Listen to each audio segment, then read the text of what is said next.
هنتكلم عن اخر نقطتين في الست نقط اللي اتكلمنا عليهم قبل كده: الضوء والتكوين. الضوء هو المادة الأساسية اللي بتكون منها أي صورة، والضوء ليه مصادر كتيرة ومختلفة، ألوان مختلفة، والضوء ليه مصادر طبيعية ومصادر صناعية زي الشمس أو القمر أو الكشافات فلورسنت أو حتى النار أو أي مصدر ضوء احنا عارفينه. وعلشان نفهم الضوء هنقسم الضوء لأربع أقسام رئيسية: الهارد لايت، سوفت لايت، ترانسميتد لايت، ريفلكتد لايت. الهارد لايت، هارد لايت يعني الضوء الحاد، بيبقى مصدر الضوء بتاعه صغير. يعني ايه مصدر الضوء بتاعه صغير؟ زي الشمس. الشمس هو مصدر صغير، هو في الحقيقه هو مش مصدر صغير، لكن علشان بعيد عننا فبيظهر لنا ان هو حجمه صغير. يعني الهارد لايت بيبقى حجم مصدر الضوء بتاعه صغير. تاني حاجه قوه الضوء. تالت حاجه التباين، بيخلي التباين عالي في الصوره. رابع حاجه بيخلي فيه ظل. امثله للهارد لايت امثله طبيعيه زي الشمس، وامثله صناعيه زي الفلاش اللي بيبقى فوق الكاميرا. السوفت لايت، السوفت لايت هو عكس الهارد لايت، يعني مصدر الضوء بتاعه كبير، قوه الضوء بتاعه مش قوي قوي.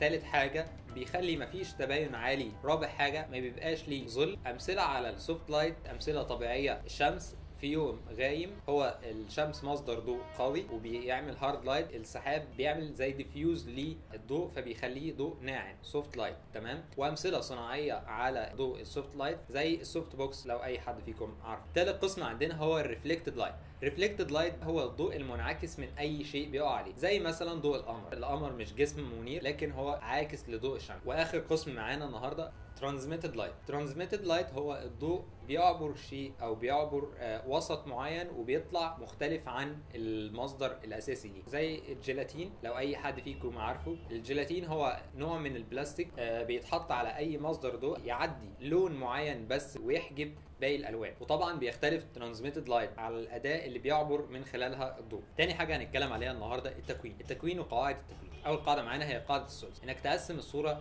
لثلاث تتلات. يعني ايه ثلاث تتلات؟ يعني زي مربع اكس او اللي ظاهر قدامك. مربع اكس او هيطلع 4 نقط تركيز. 4 نقط تركيز دولت هي اكتر نقط تروح ليها العين بسرعه علشان تشوف الصوره. ولو انت عايز تظهر العنصر بتاعك كويس خلي العنصر بتاعك في نقطه من نقط التركيز. تاني قاعده معانا هي موازنه الصوره، الميزان بتاع الصوره، وهو اول نقطه فيه: لا تضع العنصر المهم في الوسط. يعني ايه لا تضع العنصر المهم في الوسط؟ يعني اما اجي اصور اي شخص ما اصوروش في نص الصوره واخلي يمينه وشمال الشخص فاضي، اخليه على جزء من الاجزاء اليمين او الشمال في الصوره. تاني جزء من القاعده معانا يجوز اضافه عنصر اخر للصوره اذا شعرت بالفراغ. يعني لو انا بصور شيء او شخص ولقيت اللي حواليه فاضي، فراغ كتير، فانا ممكن اضيف عنصر تاني علشان يدي اتزان للصوره. تالت عنصر معانا: لا تضع كل العناصر في جانب واحد من الصوره لعدم الشعور بالميل. رابع حاجه: لا تميل الصوره ميله، يعني الجزء اليمين اعلى او اوطى من الجزء الشمال. تالت نقطه معانا الخطوط. الخطوط هي مختلفه، مستقيمه او منحنيه او متعرجه او محوريه. الخطوط هي وظيفتها ارسال الاهتمام. يعني ايه ارسال الاهتمام؟ يعني انا بنبه على الشخص او بنبه على المتفرج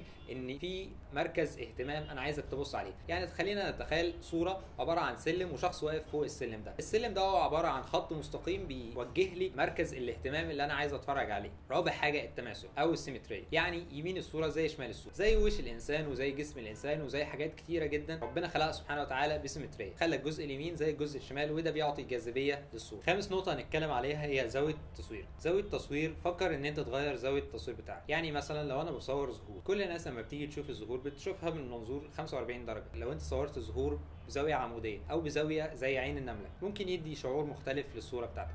في 3 انواع من انواع الزوايا: يا اما عين نمله، يا اما عين طائر، يا اما المنظور العادي. سادس نقطه معانا هنتكلم عن حافظ على عنصرك. يعني ايه حافظ على عنصرك؟ حافظ على عنصرك من التشتيت. يعني لو انا بصور شخص مثلا في وسط ناس كتير لابسين نفس اللبس، ما ينفعش ان انا اصوره بينهم، لازم ابعده عنهم او اخليه في منطقه مختلفه عنهم علشان احافظ على العنصر اللي انا عايز ابينه، وده ينطبق على اي عنصر انا عايز اصوره غير الاشخاص. تاني حاجه من حفاظك على العناصر مثلا في تصوير البورتريت ان انت ما ينفعش تخلي قطعه الفريم او قطعه الاطار عند مناطق ما تبقاش جميل ان انت تقطع عنها، زي مثلا الرقبه او زي المفاصل. خلي المناطق القطع بتاعك مناطق عاديه زي الصدر مثلا او البطن، مناطق تحس فيها بالراحه لو انت قطعت او لو انت عايز تقطع في المناطق دي. سابع حاجه العمق هو الشعور بالبعد الثالث في الصوره، وده بيتم عن طريق 3 حاجات، يا اما اللون يا اما الحجم يا اما المنظور. اول حاجه اللون، كل ما الالوان بتبعد كل ما بتبهت، فانت لو هتكون صوره او هتلتقط صوره فتخلي الالوان البعيده ابهت من الالوان القريبه، ده بيخلي في شعور بان في بعد او عمق في الصوره. تاني حاجه الاجسام، زي ما احنا كلنا عارفين ان كل ما الجسم بيبعد كل ما بيصغر، فانا لو هصور مثلا 3 4 اشخاص او شخصين، فانا ممكن اخلي شخص بعيد فحجمه هيصغر والشخص القريب حجمه كبير، فهيخلي فيه احساس بان الصوره ذات عمق. ثالث حاجه المنظور هو استخدام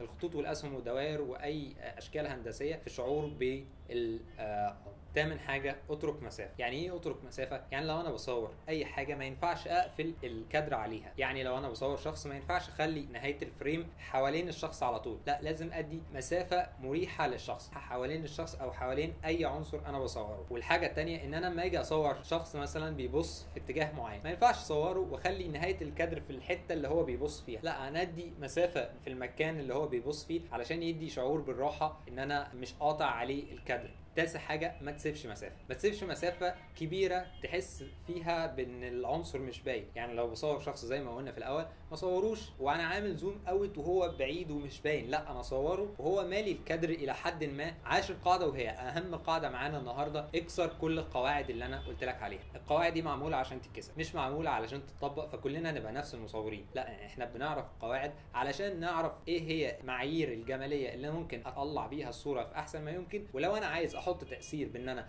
اخلي العنصر في نص الصوره، اخلي العنصر حواليه مسافه قليله، اقطع عند مناطق قطع غير مريحه، اي حاجه عكس القواعد دي انا عايز اعملها علشان ادي شعور مختلف، فاتفضل اعملها. اشوفكم في الحلقه الجايه. لو عجبك الفيديو اضغط لايك وشير، وما تنساش تشوف حلقتنا اللي فاتت.